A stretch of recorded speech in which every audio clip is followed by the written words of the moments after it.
dahsyat untuk orang-orang yang takwa. Wa yakfi, maka cukup katanya beliau, fi syarafit taqwa, di dalam kemuliaan takwa, annallaha ta'ala, bahwasannya Allah subhanahu wa ta'ala, zakaraha, menyebutkan sifat takwa, fi aktsara min 90 mawdi'an min kitabih, lebih dari 90 tempat ada di Al-Quran Allah sebutkan takwa sampai 90 kali. Seandainya satu aja sifat takwa ini Allah singgung sekali aja, kalau sudah sumbernya Allah, maka itu adalah sesuatu yang agung. Bagaimana jika ketakwaan ini Allah singgung, Allah sebutkan secara terang-terangan ada di Al-Qur'annya sebanyak 90 kali. Maka katanya beliau sebetulnya cukup apa yang ada di Al-Qur'an. Sehingga orang untuk selalu melazimi ketakwaan kepada Allah Subhanahu wa taala. Takwa itu banyak, ya, jutaan macam mungkin sifat takwa kepada Allah. Di antara yang beliau Al-Habib Al-Imam Abdullah bin Alawi Al-Haddad singgung, wa fil amri bit taqwa wa fadilati, dan di dalam perintah untuk takwa kepada Allah dan juga keutamaan takwa, qala Rasulullah sallallahu alaihi wasallam, Nabi sallallahu alaihi wasallam bersabda, ittaqillaha haitsu ma kunta, bertakwalah kepada Allah dimanapun kamu berada. Seseorang yang takwa kepada Allah di masjidnya Allah, ya jelas, karena masjid itu adalah rumahnya Allah. Siapa orang mukmin berani bermaksiat ada di masjidnya Allah.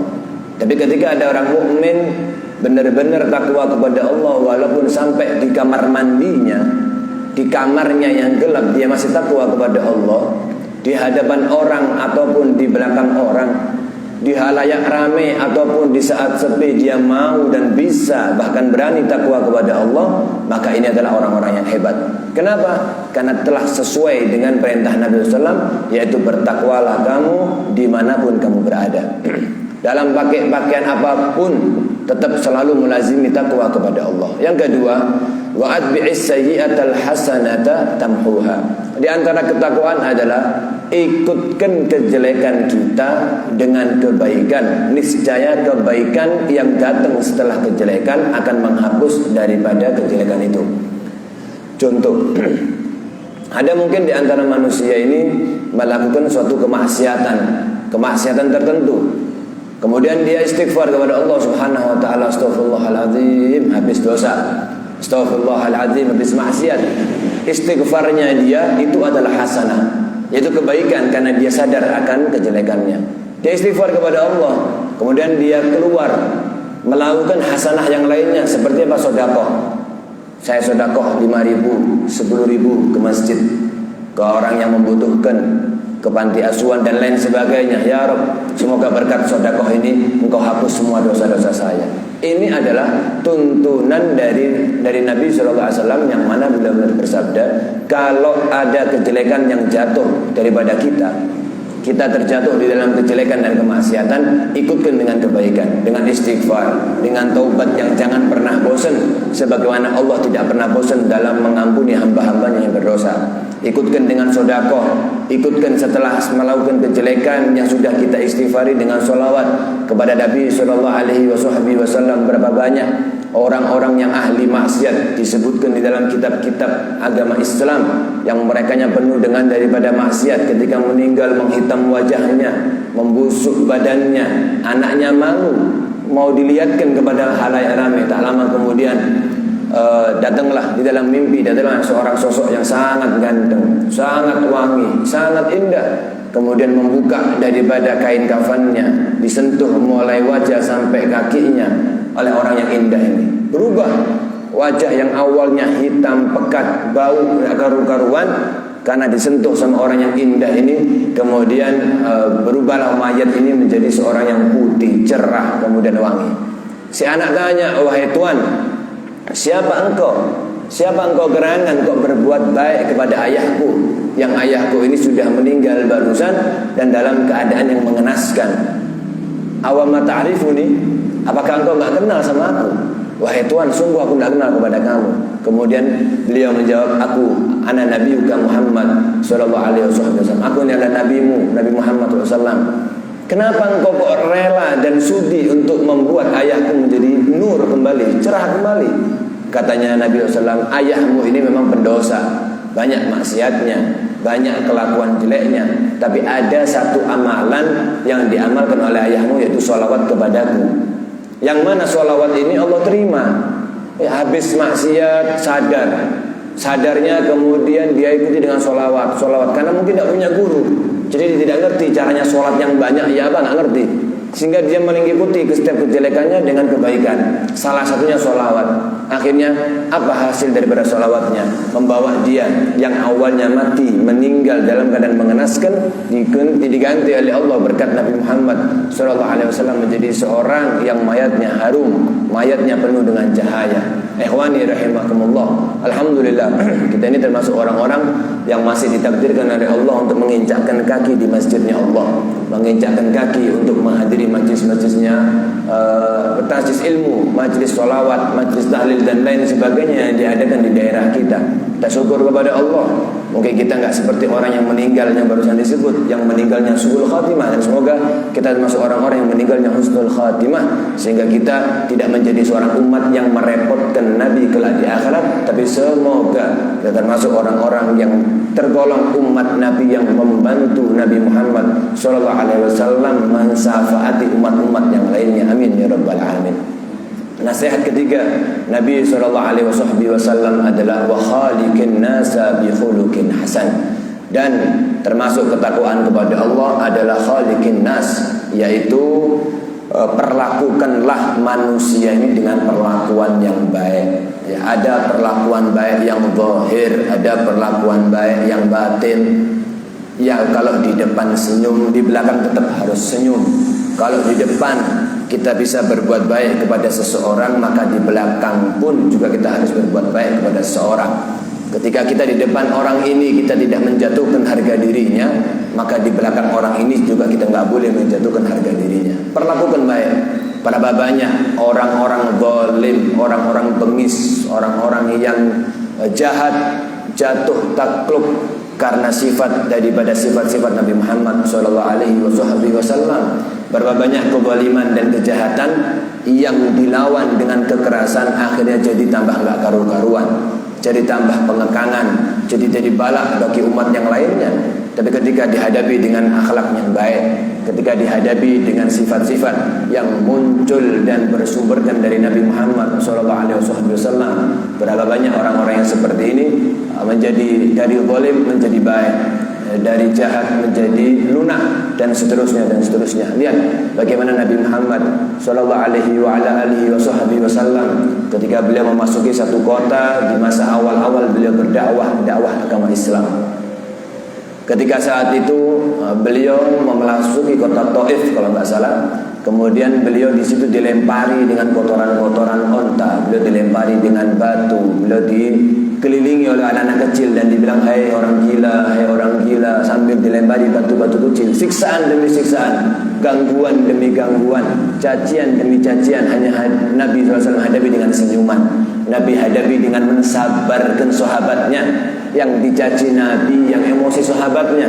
Tapi Nabi bukan seseorang yang di saat itu menenangkan dirinya, karena dirinya sudah tenang dengan cacian, tapi menenangkan sahabatnya. Jangan dibalas, dibiarkan, yang sabar, yang tenang sampai keluar dari kota Taif. Ketika saat itu sahabat, malaikat turun. Wahai Rasulullah, aku malaikat azab. Aku diizinkan oleh Allah dengan perintahmu, diperintahkan oleh Allah dengan izinmu untuk membalik kota Taif. Ya, kita balik. Terus nggak ada penghuni lagi di situ, kosong, ngobrol-ngobrol. Jika kau izinkan. Loh, kenapa wahai malaikat kok mau dibalik? Karena mereka sudah kurang ajar kepadamu. Allah nggak ridho. Allah nggak suka kepada orang-orang yang mengganggu kasihnya Allah.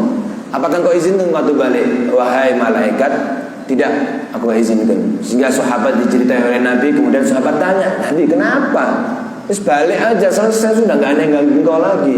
Aku berharap untuk keluar daripada sulbi-sulbi mereka, keluar dari perempuan-perempuan Taif, rahim-rahim perempuan Taif, orang-orang yang mau beriman kepadaku. Alhamdulillah berkat doanya Nabi, kesabaran Nabi, keteladanan Nabi, keluarlah dari orang Taif orang-orang yang muslim, mukmin, kotek, cinta kepada Nabi SAW, cinta kepada Allah berkat kesabaran dan ketelatenan. Itulah akhlak daripada akhlak Nabi Muhammad SAW. Berapa banyak seorang suami kepada istrinya atau istri kepada suaminya yang mungkin satu sama lain enggak sefrekuensi. Yang satunya ahli masjid, baik suami atau istrinya, yang satunya anti kepada masjid. Masalan contoh. Tapi satu di antara dua, baik suami kepada istri, istri kepada suami, sama-sama telaten untuk berakhlak yang baik. Suami sebagai seorang suami melakukan hak-haknya, kewajiban-kewajibannya dengan baik sambil sabar. Berapa banyak istri juga begitu, meladeni, melayani seorang suaminya sambil sabar dengan akhlak yang baik. Sambil sabar tapi diselingi dengan akhlak yang baik. Tidak lama kemudian, dalam waktu yang cepat ataupun dalam waktu yang panjang, Allah kasih beri dia hidayah. Hidayah enggak lain enggak bukan karena ketelatenan, kesabaran, akhlak yang mulia dari salah satu pihak yang mau mengalah. Tapi kita bisa bayangkan kalau ada orang yang keras, ya, menghukumi istrinya dengan keras, atau istri menghukumi suami dengan keras, nggak ada sabar-sabarnya, atau ada kesabaran tapi sabar yang diungkit-ungkit. Saya ini sudah sabar sekian tahun memakai kaidah hidup para manusia normal, yaitu apa? Sabar ada batasnya. Betul, kita sebagai orang muslim harus ketahui sabar itu nggak ada batas. Kalau sabar mau dipaksa harus ada batasnya. Ada sabar itu batasnya, yaitu apa? Batasnya kesabaran adalah kematian. Kita bisa bayangkan, contoh, ada orang dicaci 10 tahun 10 tahun dicaci, kamu begini, begini, terus setiap ketemu sampai 10 tahun ini orang sabar. Suatu saat 10 tahun dapat satu hari, ini orang ketemu dengan orang yang sama, dicaci di tempat dan cacian yang sama, kemudian dipukul. Sama orang ini dipukul. Saya sudah sabar kepada Anda 10 tahun. Pertanyaannya, kira-kira pahala sabar 10 tahun masih ada atau sudah hilang? Jawabannya jelas, sudah hilang. Kenapa? Karena sabar itu tidak nunggu 10 tahun. Sabar itu sampai meninggal. Sabar itu sampai wafat. Makanya sabar-sabarnya orang mendatangkan daripada hidayah bagi orang yang lainnya. Seorang bapak kepada anaknya juga begitu. Kebalikannya juga begitu. Seorang anak kepada bapaknya sama-sama dituntut untuk saling berakhlak yang baik. Ada kalanya seorang bapak menghadapi anak-anaknya yang mungkin gak sejalan sama dirinya, sabar. Terus yang merasa kuat sholawatnya dikejarkan sambil tebar senyum kepada anaknya, tetap memperlakukan anaknya dengan baik. Begitu juga sebaliknya, seorang anak yang harus sabar kepada ayahnya yang tidak sejalan sama dia, melenceng jauh daripada aturannya Allah, seorang anak juga diwajibkan untuk sabar sampai titik darah terakhir. Bagaimana takdirnya Allah mengakhiri daripada umurnya kita atau umurnya orang yang kita hadapi. Orang-orang yang dakwah kepada Allah juga begitu, nggak bisa masuk satu daerah dakwah setahun, wes buyar majelisnya. Kenapa? Yang hadir cuma 5. Setahun saya ini sudah pengajian cuma 5 tok di Buyarno. Ya nggak bisa. Segala sesuatu ada proses. Segala sesuatu itu ada perjuangan dan pengorbanan. Yang mana dari perjuangan dan pengorbanan ini akan muncul hidayahnya Allah, akan muncul taufiknya Allah, akan muncul bantuan dan pertolongannya Allah Subhanahu wa ta'ala. Hadis yang disebutkan oleh Al-Habib Abdullah bin Alwi Haddad adalah hadis yang tersebut di dalam hadis Arba'in yang dihafalkan di pesantren-pesantren dan madrasah-madrasah, yaitu hadis yang diriwayatkan daripada Sayyiduna Abi Dzar Jundub bin Junadah. Sayyiduna sahabat Abu Dzar yang namanya Jundub bin Junadah, beliau radhiyallahu anhu wa nafa'ana bihi fid dharain amin. Beliau adalah seseorang yang di awal kehidupannya tidak memeluk agama Islam. Kemudian ketika beliau mendapati kabar bahwasanya telah muncul seorang laki-laki yang memposisikan dirinya sebagai nabi, yang memberikan status dan titel dirinya sebagai seorang nabi, beliau dengar. Dan beliau termasuk orang yang tinggal ada di negeri Ghifar, bukan Mekah, bukan Madinah, di negeri Ghifar, kota Ghifar, nggak jauh daripada Mekah dan Madinah. Ketika beliau mulai mendengar bahwasanya ada seorang nabi di kota Mekah, beliau mengutus seorang adiknya yang namanya Unes untuk berangkat ke Mekah. Wahai Unes, aku yang kerja, kamu yang cari kabar. Coba cari kabar, siapa orang ini yang ngaku-ngaku nabi ini? Bener apa enggak? Lihatin. Ya apa? Kalau duduk sama dia tenang apa gelisah? Orangnya bejaji apa enggak? Berai apa enggak? Dilihat orang ini bohong apa enggak? Pelajarono. Coba diteliti. Kamu yang cari khabar, kami yang kerja. Kalau nggak kehabisan uang pulang tak kasih uang lagi, berangkat lagi. Orang tua kita, anak istrimu saya nanggung, gantian. Sayyidina Unes, si Unes ini yaitu adik daripada Abu Dhar berangkat cari kabar. Ketika sampainya beliau ada di Mekah, tanya, apakah benar di kota Mekah ini ada seseorang yang mengaku seorang nabi? Ada, tapi bukan nabi. Sobek, yaitu orang yang keluar. Kalau orang keluar dari agama kafir ke agama Islam namanya mu'allaf. Tapi kalau sebaliknya orang Islam pindah agama namanya murtad. Kalau zaman dahulu agama sebelum Islam datang yaitu agama putus. Nabi Isa dengan Nabi Muhammad SAW itu terputus jarak kalau tidak salah 300 tahun. Kita bisa bayangkan, makanya disebut dengan ayyamul jahiliyah. Masa-masa jahiliyah, jahil, bodoh. Makanya orang perempuan itu gratis, maaf. Kalau bicara kasar, kalau di zaman-zaman sebelumnya orang perempuan yang menjual diri itu dibayar. Di zaman jahiliyah gratis, saking bodohnya. Kenapa? Kita bisa bayangkan, kita hidup di ribuan pesantren ada di Indonesia, jutaan pesantrennya, ulamanya ratusan ribu, tapi kesesatan masih di mana-mana. Tapi orang nggak mau masuk masjid banyak, yang nggak mau sholat banyak, yang ingkar kepada Allah banyak, masih banyak. Padahal di antara kita dikelilingi ratusan ulama, ratusan pesantren. Kita bisa bayangkan bagaimana masa-masa jahiliyah, 300 tahun tanpa Quran, 300 tahun tanpa hadis, 300 tahun tanpa ulama, tanpa Nabi SAW. Berat, akhirnya kacau. Dan itu namanya ayyamul fatrah. Seseorang yang hidup di zaman 300 tahun ini adalah orang-orang yang gak kena hisab nanti. Kenapa? Gak ada agama. Kenapa kamu kok minum khamr? Gak ada larangan minum khamr, gak tahu dia. Tapi kalau orang zaman sekarang minum khamr ya kena dosa. Kenapa? Sudah disebutkan di Quran, kemudian disebutkan di hadis.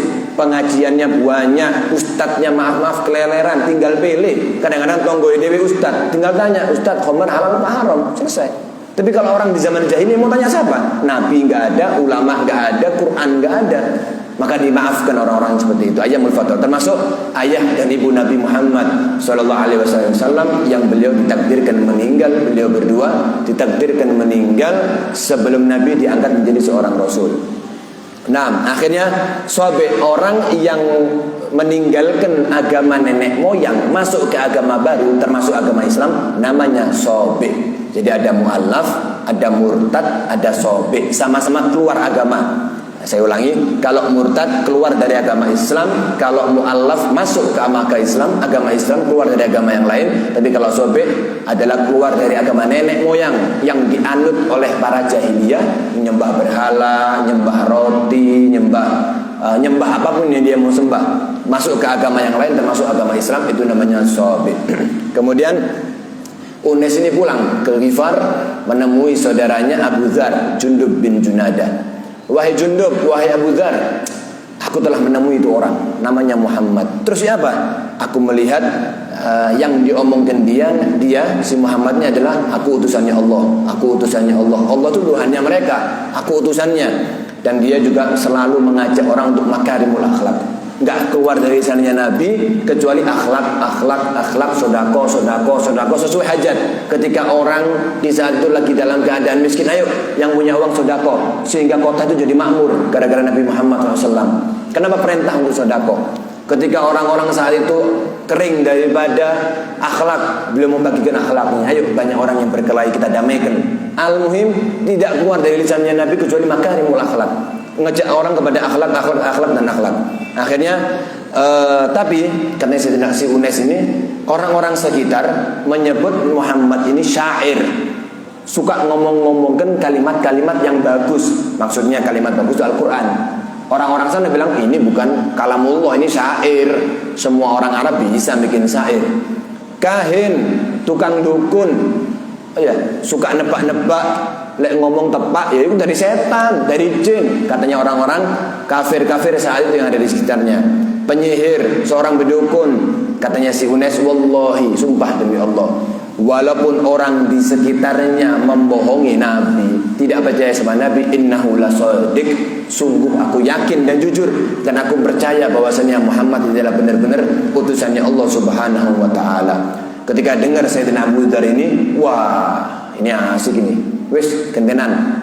Kamu yang di sini, saya tak berangkat. Kenapa? Karena kamu sudah ngerasakan ketemu sama Muhammad ini. Pasti wajahnya adem, mukanya ganteng, orangnya nenangkan. Duduk sama dia hilang semua masalah. Ya, kalau kita sholawat aja dijamin hilang semua masalah selama kita jujur membaca sholawatnya. Bagaimana kalau kita berhadapan sama Nabi Muhammad Sallallahu Alaihi Wasallam? Ya, bukan hilang lagi, ya, tenggelam dengan alamnya Nabi Muhammad SAW. Berangkat saya Abu Dzar ini, berangkat. Sampai di sana lain sama Unes. Kalau Unes berangkat masih 50-50. Iki Nabi temenan, nanti saya diapakan, jangan-jangan saya dipelet sehingga saya katut, masih takut. Tapi kalau Sayyidina Abu Dzar berangkat bawa iman, tak delok wis, pokoknya saya mantep, serk langsung syahadat. Akhirnya ketemu sama Nabi SAW, berangkat ke Mekah. Sebelum ketemu, berangkat ke Mekah, ketemu sama orang laki. Wahai orang yang ada di Mekah, ada orang lewat ditanya, mana seorang laki yang ngaku sebagai Nabi zaman sekarang? Kemudian diantarkan kepada pos daripada orang-orang kafir, pembesar-pembesar kafir. Tanya ini, ada orang luar kota datang cari Muhammad, penyihir, cari Muhammad, penyair, cari Muhammad, dukun. Tanyai sama pos-pos ini, mau apa kamu? Saya mau lihat Muhammad, kalau saya serk saya mau beriman. Nggak ada Muhammad pendukun, sudah balik sana kamu. Loh enggak, saya mau ke sana, tetap antarkan saya. Nggak ada, kalau kamu maksa kamu akan saya ajar. Loh enggak apa-apa. Kalau semakin Anda menahan saya, semakin senang kan saya untuk berangkat sama dia. Kenapa? Jangan-jangan dia orang benar. Loh, kamu kalau sudah masuk ke Muhammad tidak bisa keluar loh. Enggak apa-apa. Yang penting saya akan akhirnya dipukuli. Ya. Sayyidina Abu Dzar dipukuli sampai berdarah-darah. Kemudian ketika dipukuli dicegah. Jadi jalan menuju Nabi Muhammad dicegah. Dijaga sama intel-intelnya orang kafir Quraisy. Jaga. Jadi kita mau ke sana, balik. Kita mau ke sana, balik. Akhirnya lihat imannya Abu Dzar, ya, belum ketemu Nabi ya. Beliau berada di Matof, di tempatnya tawaf, menunggu di situ 30 hari, tidak makan makanan apapun kecuali minum zam-zam tok. Dan disebutkan di kitab Jawahirul Uluhiyah, dengan minum zam-zam 30 hari tok, Sayyidina Abu Dzar yang saat itu belum beriman kepada Allah dan Nabinya, dikatakan dalam keadaan tambah gemuk. Jangan usah tanya sehat jelas. Tambah gemuk, padahal gak kemasukan nasi, gak kemasukan roti, orang makan roti gandum, gak kemasukan gulai, gak kemasukan kambing, onta ataupun sapi. Zam-zam tok. Nanti lapar atau haus, zam-zam lagi terus 30 hari. Tapi niatnya menunggu Nabi Muhammad SAW. Ya, membasuhkan darah, mandi, minum air zam-zam sampai 30 hari. Tak lama kemudian setelah 30 hari, pernah suatu saat beliau mendapati Matof ini, tempat kelilingannya tawaf ini sepi, kosong daripada penjagaan. Orang-orang pada lupa, orang jahiliyah saya itu lupa, orang-orang kafir Quraisy lupa. Makan, minum, mabuk-mabukan, teler, sehingga pos-posnya ditinggalkan. Sehingga Nabi SAW datang di malam hari itu, kemudian beliau ke Hajar Aswad, istalam, nyentuh Hajar Aswad, dicium Hajar Aswadnya, kemudian beliau tawaf. Setelah tawaf beliau sholat, Nabi Muhammad SAW sholat ada di Mekah. Kemudian datang, wah ini jangan-jangan Muhammad ini. Kenapa? Fisiknya persis, ya, imamahnya sesuai dengan definisi daripada yang telah yang disampaikan oleh Unes, adiknya atau kakaknya. Berangkat, setelah assalamualaikum, selesai Nabi Muhammad dari sholatnya, disapa, wahai sama si Abu Dzar, assalamualaikum ya Rasulullah. Aku memberikan salam yang indah kepadamu wahai Rasulullah. Kemudian Nabi menjawab, waalaikumsalam warahmatullah. Dijawab, kepadamu juga salam dan juga kerahmatannya. Salam ini adalah sunnah, ya. Maka dikatakan, siapa orang yang pertama kali memberikan salam, assalamualaikum, assalamualaikum, kita niru siapa? Niru Nabi. Dari cerita apa? Dari ceritanya Abu Dzar. Pertama kali ada salam di dunia ini adalah Abu Dzar Al-Ghifari ketika memberikan salam kepada Nabi. Bayangkan pahalanya Abu Dzar berapa? Setiap dari kita ini salam kepada sama muslim berapa ratus kali, berapa ribu kali mungkin kita assalamualaikum. Telepon aja assalamualaikum, tutup telepon assalamualaikum, ketemu orang assalamualaikum, berapa kali? Semua pahalanya selain kembali kepada Nabi Muhammad SAW, kembali kepada Sayyidina Abu Dzar Al-Ghifari. Pahala, ya. Karena pertama kali yang mengucapkan salam di agama Islam yaitu adalah Abu Dzar Al-Ghifari. Assalamualaikum ya Rasulullah. Kemudian Enggak pakai tanya, bagaimana agama Islam? Sebutkan apa itu Islam? Enggak. Assalamualaikum ya Rasulullah, waalaikumsalam. Langsung asyhadu an la ilaha illallah wa anna Muhammad wa annaka Rasulullah sallallahu alaihi wasallam. Aku bersaksi tiada Tuhan kecuali Allah dan engkau wahai Muhammad adalah utusannya Allah. Kemudian Nabi bertanya, "Faman anta?" Siapa engkau wahai sosok lelaki yang bukan orang Mekah? Saya tidak pernah ketemu sama Anda. Mengucapkan kalimat yang begitu indah, Assalamualaikum ya Rasulullah, sampai-sampai jadi adat, sampai-sampai jadi sunnah. Kemudian engkau langsung syahadat, gak pakai tanya sama saya apa itu Islam. Engkau langsung syahadat, gak pakai gegeran dulu. Engkau masuk langsung syahadat tanpa mengikut majelisnya saya. Ana min Ghifar. Aku ini adalah seorang laki-laki yang datang dari kota Ghifar. Beliau menceritakan keadaannya beliau selama di Mekah. Wahai Rasulullah, aku ada di sini sudah 30 hari. 30 hari yang lalu aku sudah masuk ke Mekah. Ketika aku ada di Mekah, aku tanya sama orang-orang di sini tentangmu, tapi mereka menghalang-halangiku. Ketika mereka menghalang-halangiku, aku semakin ngotot. Ya, kebenaran kalau sesuatu yang benar-benar dicegah, jangan-jangan ini hak. Maka aku ngotot, karena aku ngotot, aku dipukuli sama mereka sampai berdarah-darah. Aku akhirnya bertekad tidak akan menginjakkan kakiku keluar daripada Mekah sampai aku benar-benar kepadamu. Alhamdulillah, pas 30 hari aku ada di sini, aku tidak makan makanan apapun kecuali hanya minum zam-zam. Alhamdulillah, berat badanku bukan malah berkurang tapi malah bertambah. Akhirnya Nabi bilang, "Khalas, kamu diterima Islamnya, kamu didoakan. Setelah itu pulanglah ke negerimu, ajak kaummu untuk kenal kepadaku. Ajak kaummu untuk mengenal Islam. Ajak kaummu untuk mengenal daripada agamanya Allah Subhanahu wa taala." Pulang Sayyidina Abu Dzar Al-Ghifari, sebelum pulang beliau bersumpah, "Walladzi nafsi biyadihi," demi yang jiwaku ada di tangannya yaitu Allah, "la usarrihanna bihadza baina dhahranaihim." Aku akan teriakkan syahadat sebanter-banternya ada di Mekah. Kenapa? Sudah sebagaimana mereka mengganggu, tak ganggu mereka dengan kalimat-kalimatnya Allah. Oh, berangkat, naik beliau cari tempat yang lapang untuk beliau teriak. Langsung ya, asyhadu an la ilaha illallah wa anna Muhammadan Rasulullah. Waduh, ketika beliau ada di tempat yang strategis untuk menidak, memanggil atau meneriakkan suatu teriakan, kumpul semua orang, dipukuli sehingga hampir-hampir meninggal. Datang Sayyidina Abbas, pamannya Nabi SAW, melihat, "Kamu siapa?" "Ana fulan dari Ghifar." Wahai fulan, wahai orang-orang yang mukul, berhenti. Ketahuilah, Ghifar itu adalah satu kota yang kalau orang Mekah mau berangkat ke Syam, mau kulaan dan juga pulangnya harus lewat Ghifar. Kamu ketahui, kalau kamu berangkat didang sama kaumnya Ghifar, habis loh kamu. Kalau kamu berangkat dari Syam pulang ke Syam, dari Syam menuju ke Mekah kan bawa pulaannya. Kalau didang di Ghifar, habis loh kamu. Kekuatan mereka banyak, orangnya banyak, tenaganya banyak. Ayo lepaskan dia. Mikir, yang mukul mikir, oh iya, jangan wis. Tidak cukup. Berobat, besoknya asyhadu an la ilaha illallah wa anna, dipukuli lagi. Sayyidina Abbas datang lagi, wis. Ini orang Ghifar loh. Nanti kalau kita dirampok di pinggir embong repot. Nanti kalau perempuan-perempuan kita diperkosa yang lewat di sana repot loh. Ayo sudah berhenti. Al-Muhim terulang 2 kali sampai 3 kali. Pulanglah Sayyidina Abu Dzar Al-Ghifari pulang. Kemudian beliau beriman. Unes yang tadi awalnya mencari khabar juga beriman. Kemudian beliau berdua mengajak ibunya, "Ibu, ada agama namanya agama Islam yang bawa namanya Muhammad Rasulullah SAW, orang yang ganteng, orangnya tenang, dikasih sifat." Nggak lama ibunya langsung masuk Islam. Kemudian beliau mendatangi kepada pos-pos Takandani, majelis, lihat tempat-tempat nongkrong, ada agama namanya agama Islam, agamanya indah, mengajak kepada begini begitu. Padahal bertemu sama Nabi cuma sekian jam tok sudah bisa menjelaskan agama Islam dengan baik.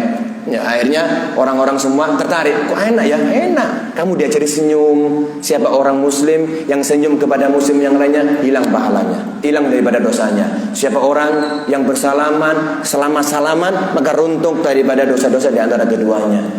Enak ya? Enak. Diajak senyum, diajak salaman. Nanti sehari mungkin ada sholatnya, nanti ada tawafnya, nanti ada kumpul-kumpul. Diajak kepada agama Islam yang baik terus. Akhirnya orang Ghifar adalah orang yang paling gampang diajak untuk masuk Islam. Sampai-sampai ketika Nabi dengar, wahai Rasulullah, orang Ghifar, kota Ghifar semuanya berbondong-bondong mengimani engkau, mengimani kepada Allah. Sehingga Nabi berdoa, Ghifar, ghafarahullah. Ghafarallahu laha. Negeri Ghifar, kota Ghifar, semoga Allah ampuni orang-orang yang ada di dalamnya. Bayangkan ya, betapa hebat doanya Nabi SAW kepada orang-orang yang mau untuk memperjuangkan agama Islam. Itulah Sayyidina Ghifar al-Ghifari dengan keimanannya, dengan ketakwaannya, dengan keagungan daripada iman yang beliau punya. Bahkan beliau berani menantang orang-orang kafir Quraisy yang sangat kejam, yang sangat bengis untuk mengumandangkan daripada kalimat syahadat, yaitu asyhadu an la ilaha illallah wa anna Muhammadan Rasulullah sallallahu alaihi wa ala alihi wa sahbihi wasallam. Tadi di hadis daripada Sayyidina Abu Dzar adalah selain bertakwa dimanapun kamu berada, ya jangan pernah merasa bahwasannya kita tidak pernah dilihat oleh Allah. Innallaha sami'un basir. Allah Maha melihat sedalam mungkin. Ya Allah bisa melihat sesuatu yang tidak bisa dilihat oleh makhluknya. Kemudian selain Allah Maha melihat, kita harus sadar bahwasannya ada dua malaikat yang selalu yang hidup dengan hidupnya kita dan mati dengan matinya kita, yaitu malaikat Raqib dan Atid yang ada di pundak kita. Yang satu ngitung daripada pahala kita, yang satu ngitung dan mencatat daripada dosanya kita.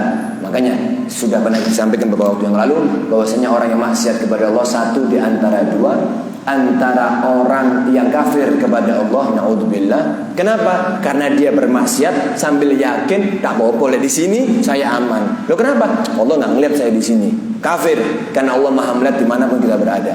Bahkan hati kita yang tidak bisa dilihat oleh orang siapapun bisa Allah lihat langsung karena Allah mencipta daripada kita. Atau sifat kedua bagi orang yang maksiat kepada Allah adalah mustahin, mustahzi, orang yang menghinakan Allah.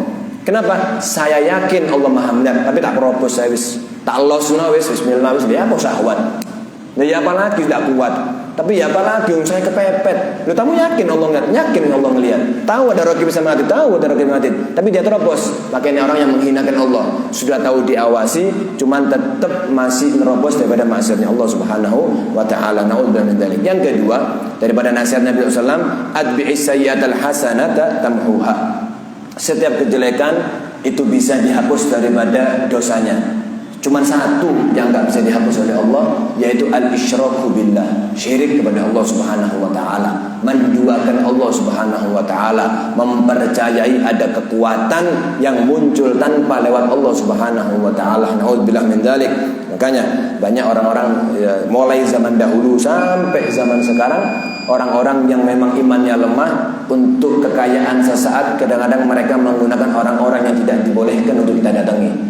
Mereka menggunakan bacaan-bacaan, tempelan-tempelan yang keluar daripada agama Islam, dan dia meyakini bahwasanya ini zat, ini makhluk yang bisa membuat saya semakin kaya, membuat saya semakin kuat, membuat saya semakin ganteng ataupun cantik dan seterusnya. Na'udzubillah min dzalik. Tapi semua dosa apapun kalau diakhiri, diendingi dengan taubat kepada Allah, pasti Allah Subhanahu wa taala akan berikan daripada jalan taubatnya.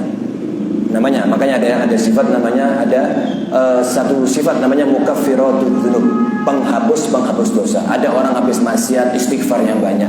Ada orang habis maksiat nangis yang banyak. Ainun bakat min khosyatillah, yaitu mata yang keluar air mata ini karena takut kepada Allah Subhanahu wa taala. Ada juga orang yang habis maksiat sedekah. Ada juga orang habis maksiat mengambil anak yatim, dia rawat dengan baik, kayak anaknya. Kenapa? Terlalu banyak dosa saya minta, saya caper, saya gembis Allah supaya saya dikasih ampunan lewat anak yatim. Ada juga yang memperbanyak diri, menghabiskan waktu di masjidnya Allah. Ada yang menghabiskan waktu dengan Quran. Ini adalah adbi'is sayyi'atal hasanah. Kejelekan-kejelekan yang telah lewat kemarin ditutup dengan taubat, ditambahi dengan kebaikan, sehingga kebaikan ini menutup daripada semua kejelekan. Sehingga kalau sudah masuk di akhirat, keluar daripada amalan, catatan amalan kita kayak baik apa? Loh, yang dulu saya pernah begini ya Allah, wes, ampuni. Loh, saya dulu pernah begini, wes. Kenapa? Daripada ketika kamu sudah mendapati hidayah, kamu memperbanyak hasanat, kebaikan, dan kebaikan ini semua diterima oleh Allah, ditutup semua kejelekannya. Maka dari hadis ini kita harus banyak-banyak introspeksi diri ya, bagaimana hari ini kita kepada Allah. Apakah kita termasuk orang-orang yang takwa kepada Allah? Apakah kita termasuk orang-orang yang lalai kepada Allah? Kapan kita jatuh dalam maksiat, jangan lupa untuk bangkit, semangat dan bangkit bahwasanya Allah juga Maha Pengampun dan juga Allah Maha Penyayang. Ini yang bisa saya sampaikan. Semoga kita termasuk orang-orang yang takwa kepada Allah, orang-orang yang selalu mau bertobat dan beristighfar atas segala dosa kita, dan termasuk orang-orang yang dijadikan oleh Allah Subhanahu wa taala orang-orang yang berakhlak hasanah, bermuamalah kepada Allah dengan baik, bermuamalah kepada semua manusia dengan baik, sehingga kita ditutup umur kita dengan husnul khatimah. Amin amin ya rabbal alamin. Ala hadhihi niyyah wa ila hadratin Nabi Muhammadin sallallahu alaihi wasallam bisirril Fatihah. Bismillahirrahmanirrahim. Alhamdulillahirrahmanirrahim. Maliki yaumiddin. Iyyaka na'budu wa iyyaka nasta'in. Subhanakallahumma wa bihamdika asyhadu an la ilaha illa anta astaghfiruka wa atubu ilaik. Wa sallallahu ala sayyidina Muhammad walhamdulillahi rabbil alamin. Alhamdulillah.